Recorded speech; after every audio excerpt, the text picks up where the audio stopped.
you so much, the African Partners Against AIDS. They've given us volunteer. Guys, we are here to break the silence. Not so? What is the meaning of the word silence? Silence? Yes. Do we all know? Sure? Okay, silence means yes. So if we are here to break the silence, then we shouldn't be cold. Not so? And then also our CEO mentioned that we had breakfast. Did we all have breakfast? Just to confirm. Who didn't have breakfast? We have two individuals. Maybe I'll get our. These are some of the challenges, right? When something starts to be. You can hear me clap once. You can hear me clap twice. If you can hear me clap twice. Okay, I'm confused. Some people are clapping 4 times. So, but I presume you hear me. Thank you so much. So we're going straight to our presentations, just to save time and also honor and respect the people that were here early enough to make those presentations. So first and foremost, we're going to have the organization of women's health in women's hands, community health center. Sorry.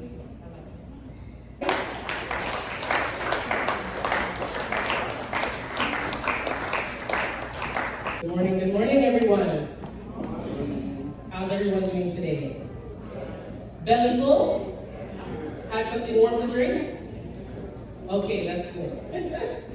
So as mentioned, my name is Natasha Lawrence, and I'm a community health worker at Women's Health and Women's Hands Community Health Center.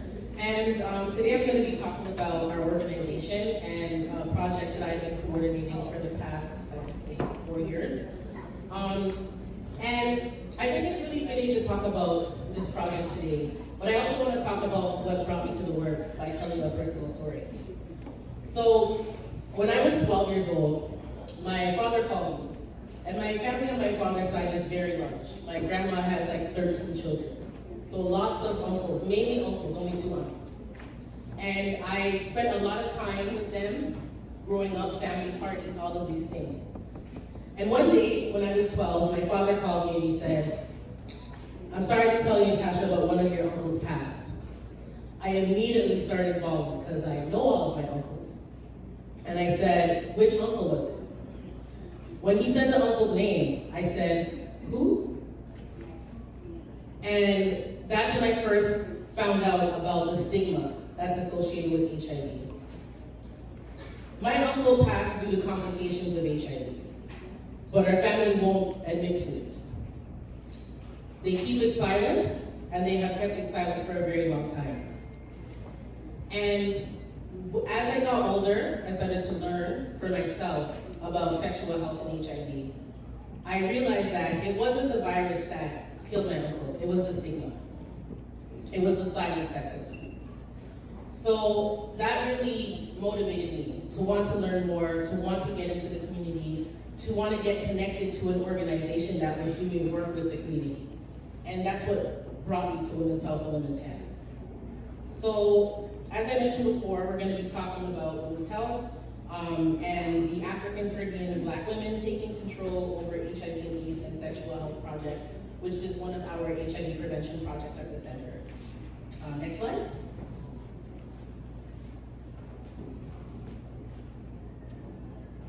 Next slide, please. Thank you.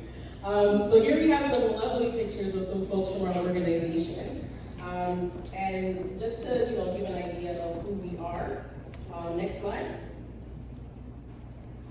So Women's Health and Women's Hands is a feminist, pro-choice, anti-racist, and multilingual health center for women, trans, and non-binary people. We provide a provision of primary health care to racialized women, trans, and non-binary individuals from the African, Caribbean, Black, Latin American, and South Asian communities in Toronto and surrounding municipalities. The services provided include primary health care services, health promotion and mental health services, nutritional services, including an on-site emergency food bank for our clients, foot care, community education, advocacy, outreach, anonymous HIV testing, as well as now some HIV self-testing kits, and HIV care treatment and support. Thanks, Lauren. Thank you.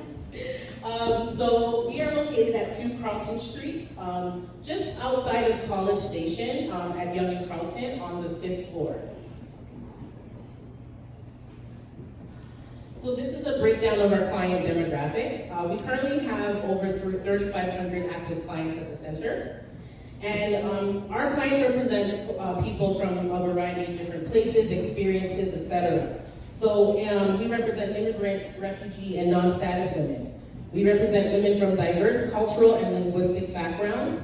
All of our clients are at least 16 years of age and go across the lifespan.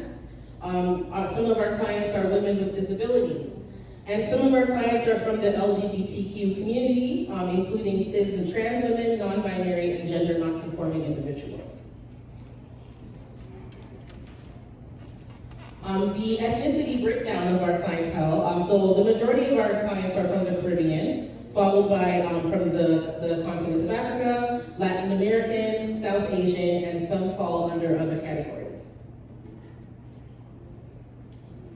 And the top 10 issues addressed at our center, in no particular order here, are type 2 diabetes, food insecurity, anxiety, depression, hypertension, periodic health exam, corrupting services, cervical cancer screening, abuse, and HIV and AIDS. So a little bit more about our programs and services. We have a whole diabetes education program at our center that focuses on diabetes prevention, management through individual counseling and or group sessions. We provide mental health services that include individual counseling and group sessions. We provide which links education, prevention, care, and advocacy to policy and research. We do a lot of community education, so workshops, presentations, forums, provided to the community that address various topics that impact the health of our primary populations. And food access. We partner with the Daily Bread Food Bank to provide short-term relief to our clients experiencing food insecurity through the emergency food bank at the center. So now to talk a bit about the project. So the African, Caribbean, and Black women taking control over HIV, AIDS, and sexual health project is a 3-year initiative that's a part of a larger program, HIV program running at Women's Health and Women's Hands, which focuses primarily on treatment support and care for women living with HIV. We utilize peers that we recruit from the community who identify as African, Caribbean, and Black, either cis or trans women and non-binary individuals who are over the age of 16 in Toronto. The objectives of this project are to increase knowledge and awareness of sexual behaviors that put people at risk of HIV through peer outreach and education, to increase 450 at-risk and high-risk ACP women's knowledge of their HIV status by June 30th, 2023, and to facilitate access to care, treatment, and support for ACP women diagnosed with HIV. So some of you may be already aware of some of these statistics, but before I talk about statistics, right, we at Women's Health and Women's Hands take a very, we take a different approach to statistics.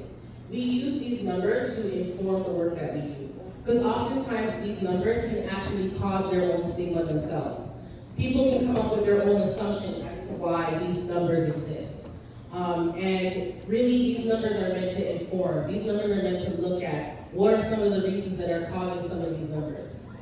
So I just really wanted to emphasize that first, right? Because when we're thinking about breaking the silence around stigma, we have to think about what are some of the things that cause the stigma in the first place. So approximately 14% of people living with HIV in Canada are not aware of their status in Canada. And the estimated new infection rate among people from the ACD community is 9 times higher than among other Canadians. This stat may have changed recently. And it is estimated that 59.3% of new diagnoses among all women in Ontario in 2019 were among ACD women. So, personal story again. I was doing outreach at a holistic health event in Toronto. And we had our table, as you can see, with our lovely peers over there and staff, set up with all of our things to give out and having our conversations about HIV and sexual health and prevention. And this project has also helped to extend our HIV prevention interventions, including the HIV self-testing kit. We were actually a part of the clinical trials that took place in 2019, where we were collecting data about the use of the HIV self-testing kit. Is it easy to use? Is it easy to understand? And which helped to support this self-testing device being approved in Canada. And some of you may know that Canada is very behind on these things. There has been HIV self-testing kits that have been approved all over the world for many years now. So it's good to know that we're finally catching up with some of these new technologies. Next slide. All right, so in a nutshell, women's health in women's hands is community engagement. And these are us, and there's me right there in the corner in the yellow, say hi. This is a bunch of us at Pride, again, doing this really important community engagement. And health promotions and campaigns. These are two campaigns that we did. The Glad I Tested campaign that was promoting the testing with anonymous point-of-care testing, and the Know Your HIV Status and Getting Tested campaign that we did. And international advocacy. It's so important for us to collaborate with international organizations and partners to continue this really important work. All right, so that brings me to the end of my presentation. Is there time for questions? All right, does anyone have? Yes, Irene wanted to mention something. Sure, yeah, Irene, come on up. All right, welcome Irene, one of my lovely coworkers.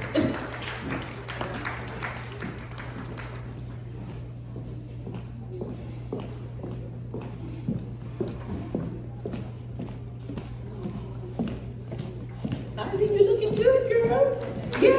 My name is Irene and I'm the case manager at Women's Health and Women's Health Community Health Center.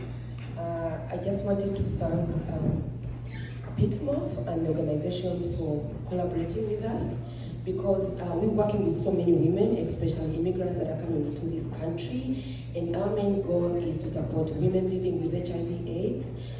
Like she's already mentioned, Women's Health is one of the organizations here in Toronto that really cares and gives primary health care to ACB women, African, Caribbean, and Black women. So it's our space, it's space for Black women.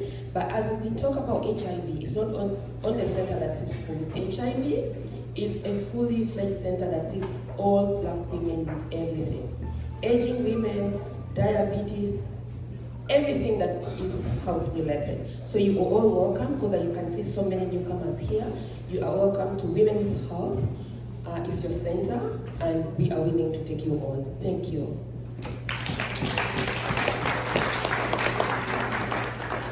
Back to Natasha, unless you have any questions.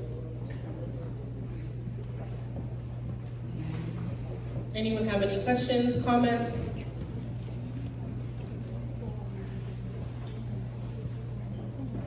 All right, thank you so much for giving us your time and your attention. Oh yes, absolutely. Because HIV is something that has affected me all my life. My parents died of HIV, and my last born was diagnosed with HIV. And all our lives were being ostracized because of that condition. But when I came into this country, I women's hands. You know, the hands, I like the word hands. When you're into a woman's hand, that kind of softness, that kind of care. So I contributed to the study that you guys are carrying out, and so many other newcomers. So what I'm trying to say is that utilize these programs. If you want to break the silence, please get out of ignorance and get knowledge and contribute to that HIV prevention. Thank you so much. Thank you so much for sharing your personal experience and your experiences with coming to the center. I really appreciate that. Oftentimes folks say coming into women's health feels like you're being greeted with a warm hug. So it makes sense what you're saying, yeah.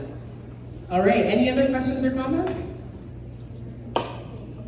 Okay. Okay. All right, thank you again so much for giving us your time and your ears and your hearts, and looking forward to spending the rest of the day with you all.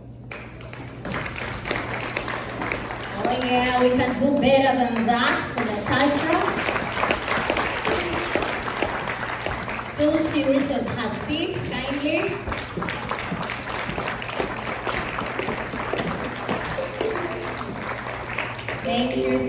Thank you so very much, Natasha. That was powerful. Personally, I'll share a little insights that I've gotten from her. And basically, my highlight was about the myths and the misconceptions that we have.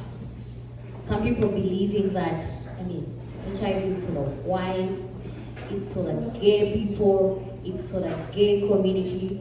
But it's for people, it's for all of us. We've seen it affect everyone get infected, regardless of the race. And I loved her storytelling, and I'm here to encourage all of us here. Let's talk about it, let's share. I believe there's power in storytelling.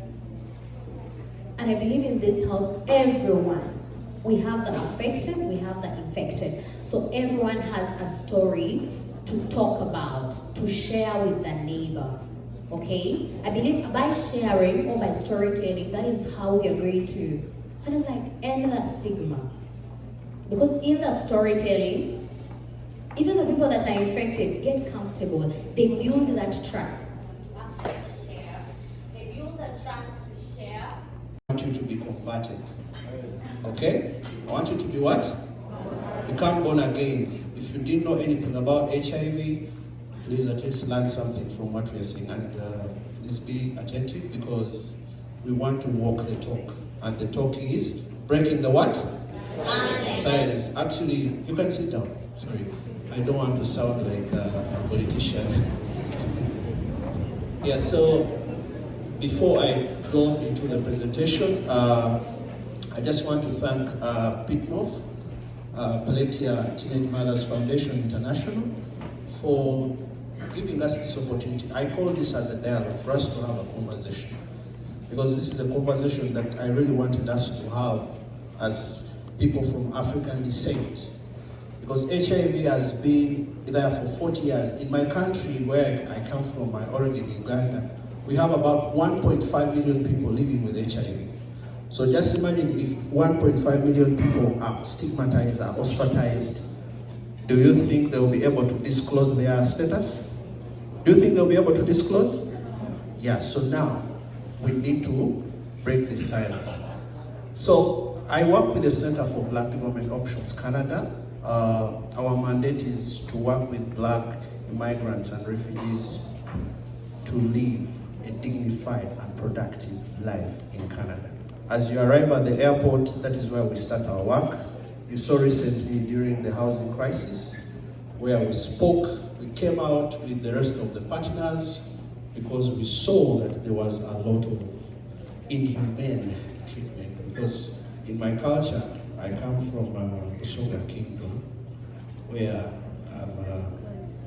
I'm a son to the king. So when someone comes into your house, they should be welcomed with open hands. So we felt like that situation was so inhumane for people sleeping on the streets. And we said, no, we must work together. And I thank the government of Canada for response. And we hope to do that through in-depth research, analysis, media engagements, just like I spoke about the housing crisis during that we had with the press conference, working with groups, briefings, bringing together policymakers. By the way, for us, we want to speak the uncomfortable things to the policymakers, to remind them to do their part. And that's what we did when we reminded the federal government that your cardinal role is to work on refugees, provide housing for them as they're integrating into the Canadian system. Next slide. And we envision seeing a just, fair, inclusive Canada with a people-centered development approach that dignifies humanity. So you can see that with the theme today, it's about humanity. HIV does not identify anyone. HIV doesn't make you a second-class citizen. Can you say that with me? HIV doesn't make you a second-class citizen. For you, if you're not living with it, it doesn't mean that you're a first class what? So we need to embrace what they call Ubuntu, and that's humanity. Our mission, our mission is working towards ensuring that Black people and refugees live a dignified and productive lives in Canada. That's what I said from my initial. Next. Yeah, so briefly, let's talk about stigma. So when you hear the word stigma, what comes into your mind? I just want one newcomer to, what is stigma? Attitudes and perceptions towards individuals living with HIV/AIDS.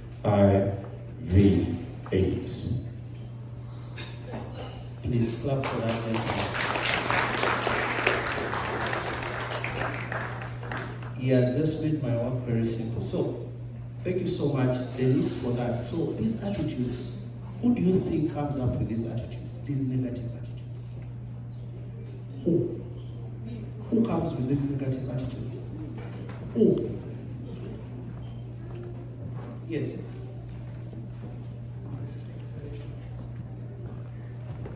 I was just going to say that stigma is like a preconceived notion. It's a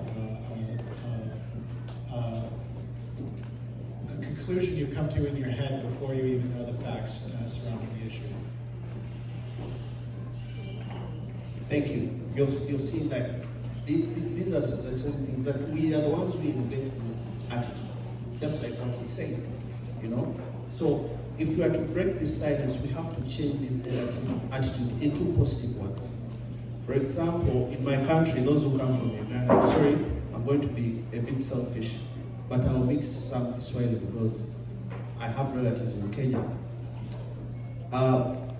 In Uganda, some of the things that we used to demystify and debunk, some of those negative words that were put on people living with HIV is Oyainasirim, which means that someone has AIDS, okay? Oyainongwade, you know? Guys, someone living with HIV doesn't mean they are sick. I want to put that very clearly. Someone is not what? Is not sick. Is just living with the virus. Is just living with the what? The virus.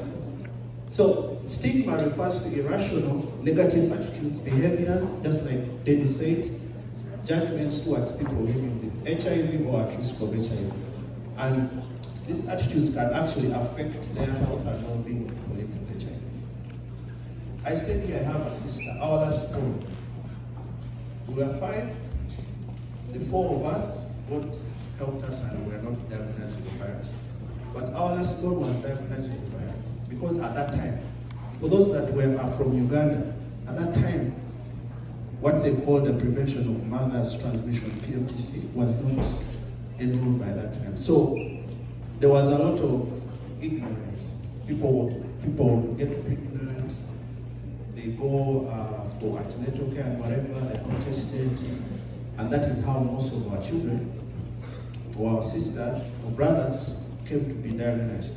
But now there's technology, just like from my sister Natasha, which was presenting most of the innovations that have come over time.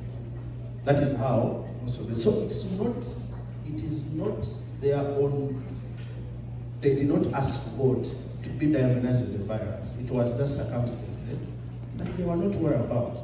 So we should not, condition that you're living with that does gender identity, race, ethnicity, just like Natasha was saying here. So HIV stigma drives acts of discrimination in all sectors of society, including healthcare, education, workplace. By the way, for your information, some health workers stigmatize people living with HIV. I will not mention people here, but I know people who have gone to health facilities in this country. In this country, Canada. And I commit myself, we are going to make sure that those negative attitudes, we are going to shut them down. You know? Because if I come to you as a health worker and you know that I'm living with the virus, why should you continue asking me questions? Where did you get the virus? You're a young girl. Why is it that you started having sex? So do you have the right to know whom I sleep with, what time? Okay, so some of those ambiguousness from some of the health workers, not all, that do. So it can affect people in terms of healthcare. Education. In Africa, we all know that when you have a virus, you can even barely not continue with your education. Because your fellow students will be actually stigmatizing you. And you end up not. In sub-Saharan Africa, approximately 60% of all new annual HIV infections occur among women and adolescent girls. So you can see that the virus actually is affected more of women and young girls. So for us, the men, we are actually the ones who promote this virus and give it to other people. But the most affected one is this kind of gender. So that was specifically with South Africa, so it bears the greatest burden. Although the incidence of HIV infections decreased by 49% and AIDS-related deaths. I don't want to go so much into data. I know it's boring, but next slide.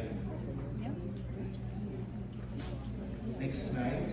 Are often marginalized, discriminated against, and experience violence at the hands of their community. So the stigma associated with HIV has social, economic, and mental health effects on them. Do you know that HIV affects you socially and economically? Because we know that some workplaces, people that live with the virus are discriminated, in terms of recruitment, in terms of promotion, in terms of implementing programs. Yeah, so that can actually come with a lot of consequences like mental health. So, talk about the social aspect. We see that women and adolescents living with HIV are often shunned by their family and peers. I give you an example of my sister. I feel so bad because my sister, when she was staying with our grandmother in Rwanda village, Kamuni Road, those that have used that road before, Dennis knows that road. My sister, people used not to use the same plate and cup because she has a virus, just simply that. And that made me to hate the whole clan. There are times they would call me and say, we have our clan meeting. I say, fuck off. I'm sorry to use the F word. But it was so bad because my sister was young, she had lost her mother, she had lost her father, she was an orphan. And then they would say, don't use the same plate with her, don't use the same cup with her. And actually that made me the advocate I am now. It was because of my sister. So it was so bad. So these are some of the that you shunned away by your family, you shunned away by your peers around, even the people who make you bet you call your friends, they shun you away. They might smile here by being a very blood. Give them a hand with the violence. It is through blood what? Transfusion. So some are even abandoned by their partners because of their person undetectable because untransmittable. Which means that if someone has been with the virus and they have been on medication for a long time, they cannot transmit the virus to their partner. So that means you can have a partner, when that partner is living with the virus, and have children or also start a family. You can have kids without them having the virus. Okay, so don't have that wrong information. How do we remove these barriers? The healthcare provider, HIV stigma awareness. I talked about the health workers, and I ask organizations here that health workers need to be trained about HIV stigma so that they get to understand. Next slide. Through creating awareness, humanizing HIV. But people actually dehumanize it. People dehumanize it. They don't have that kind of openness with it. Involvement of people with HIV destigmatizing activities. That's what exactly we're doing in Uganda. Even here, that's what we should do. This conclusion, guys, stigma and discrimination associated with HIV among the most significant barriers to HIV prevention, treatment, care, support. I don't know if you guys know about the global the Global AIDS Strategy of 2021 to 2026. This strategy it came in 2021 because of the HIV. Mrs. Dan has told us to do that. Please, a genuine hug. Dennis, give Irene a hug. Then the next one is, it is bad.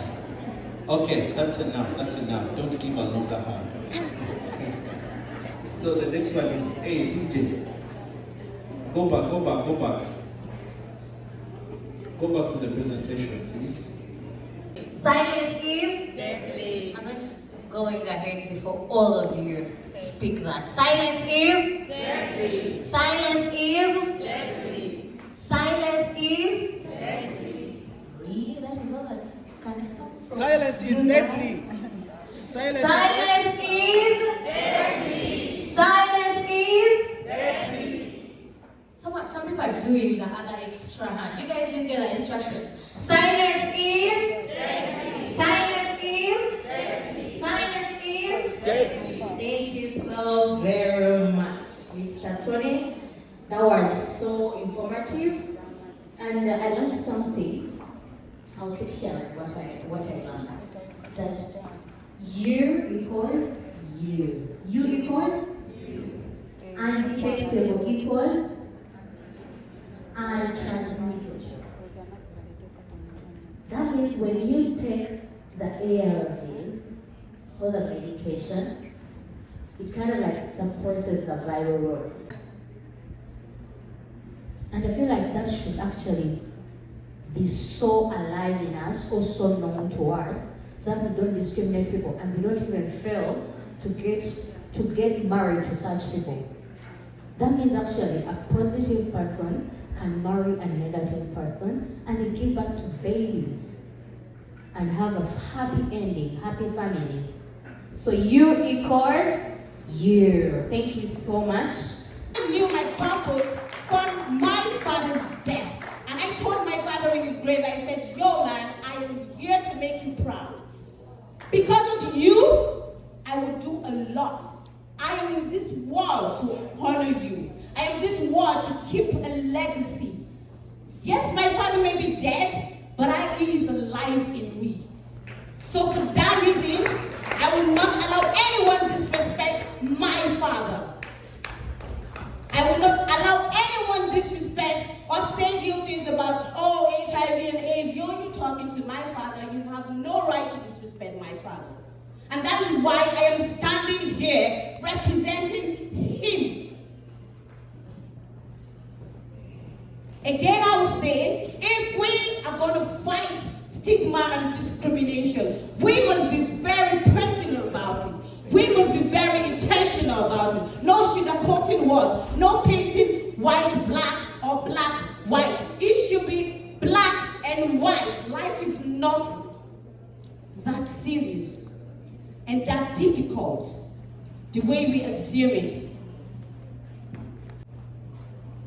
We will end stigma, and it can start from every individual sitting down here. Whether you live with HIV or you not live with HIV. And I don't care how it is, you got HIV. The most important thing is, if you're here sitting here and live with HIV, whether you're born with it or you grow up to have it, or like anyhow you get it, the most important thing is we are blood sisters. We are blood siblings. We share same common thing, and we should come together to fight this as one body.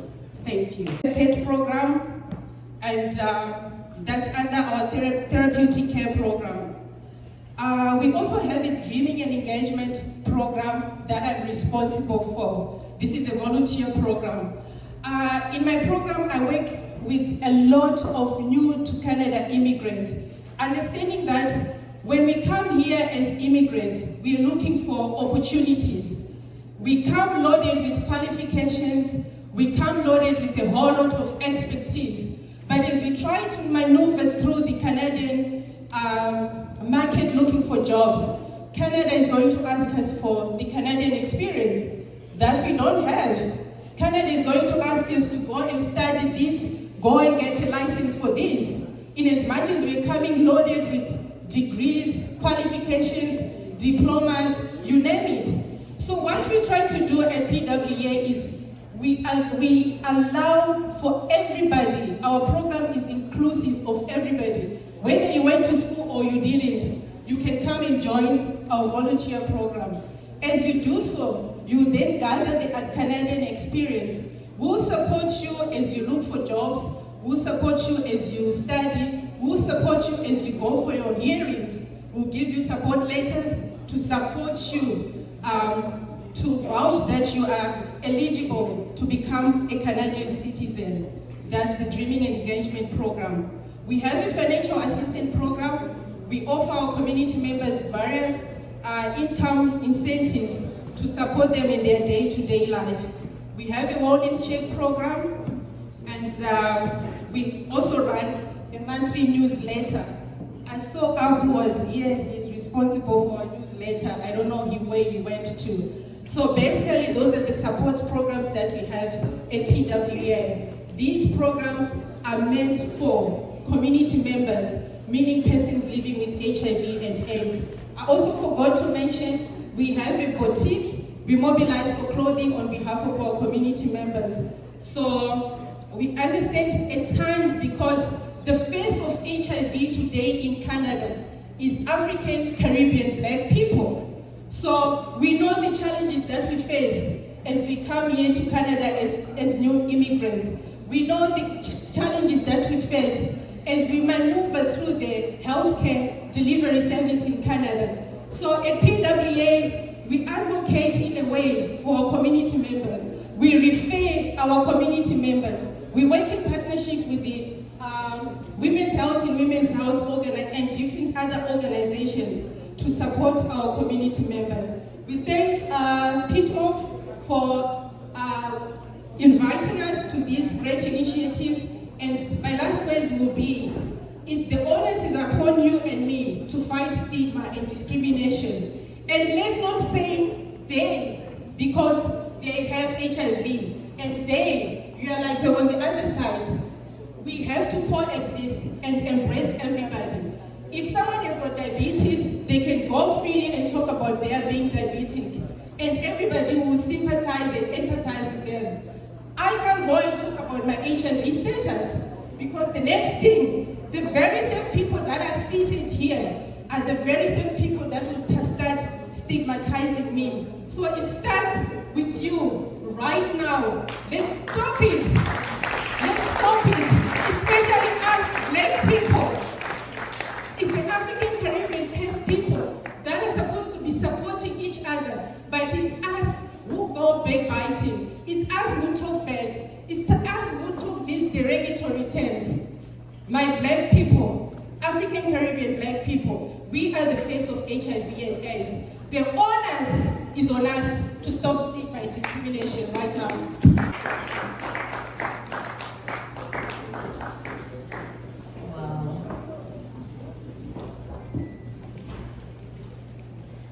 Sometimes when we talk about HIV stigma and ending this whole discrimination, some of us actually take it so lightly.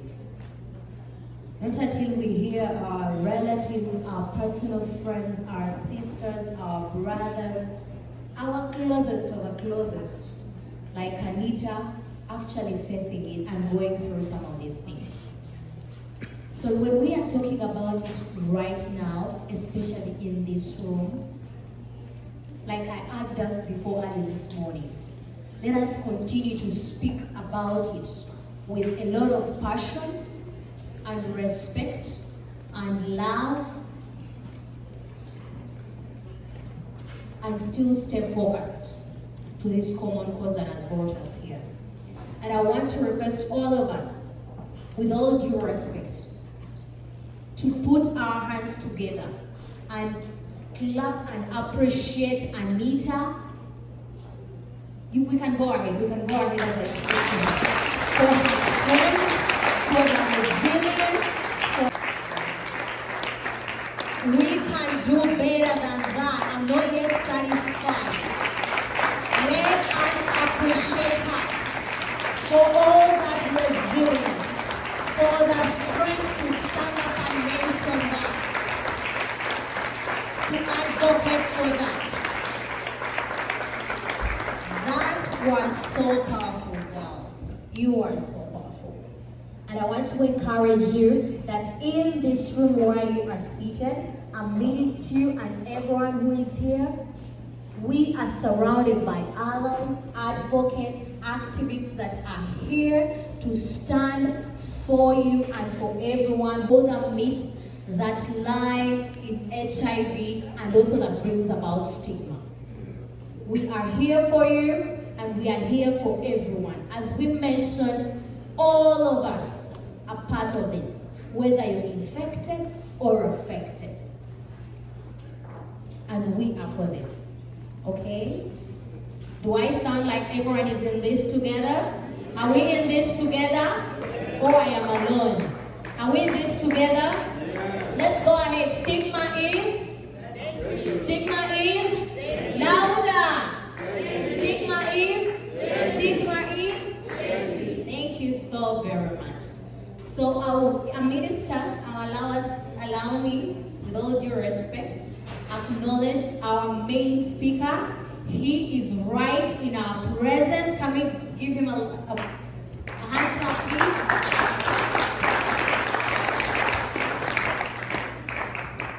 Before I introduce him, I want to acknowledge that we actually know this individual.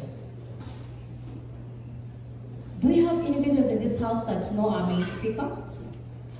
Or have heard about him somewhere, somehow? Not Mama Pitimoff, not this first table. I've excluded you. No, not this first table. I've excluded all of you guys. Just have we heard about him anywhere by any chance? Mr. Dennis. I'm biased.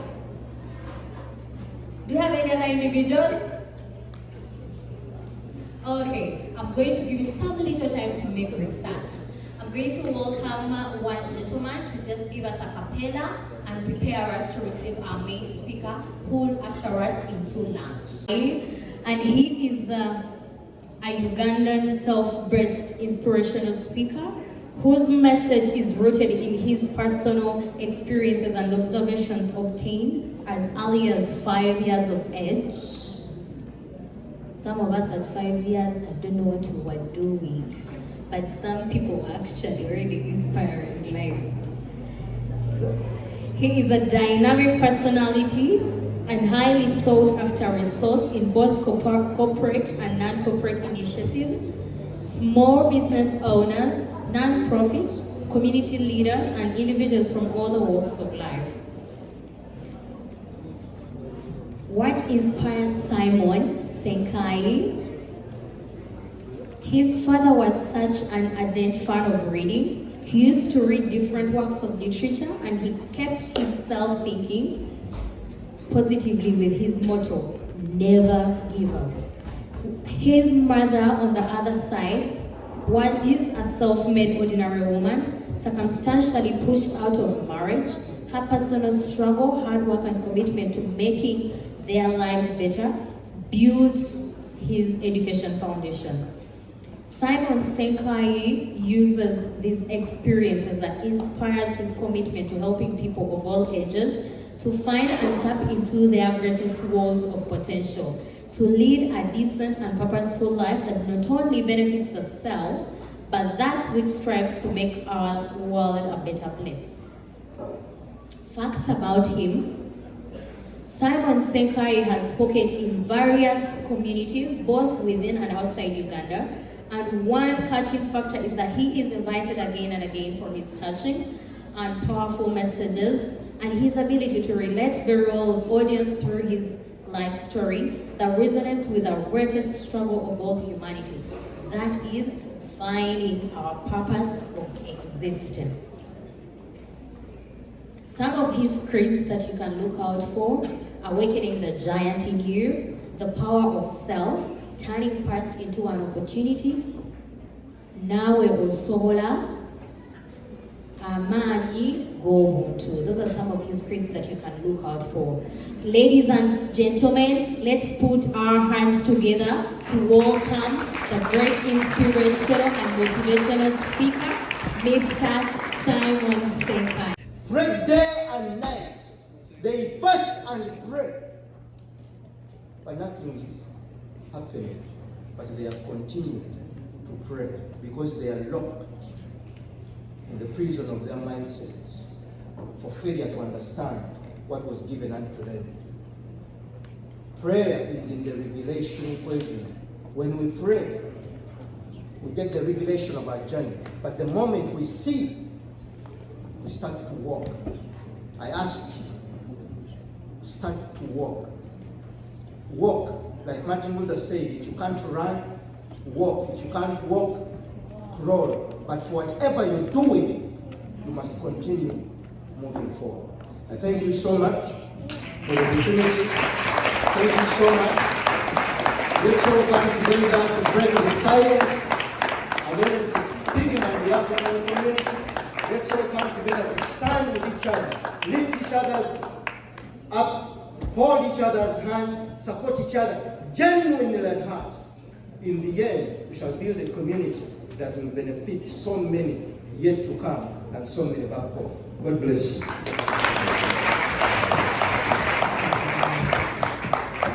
Thank you so very much, Mr. Senkai. Let's appreciate him once again.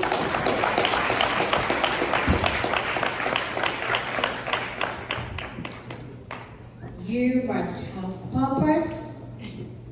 You must have passion. You must be persistent. You must pray. You must plan. I believe that we were all in class, we're not all in the class.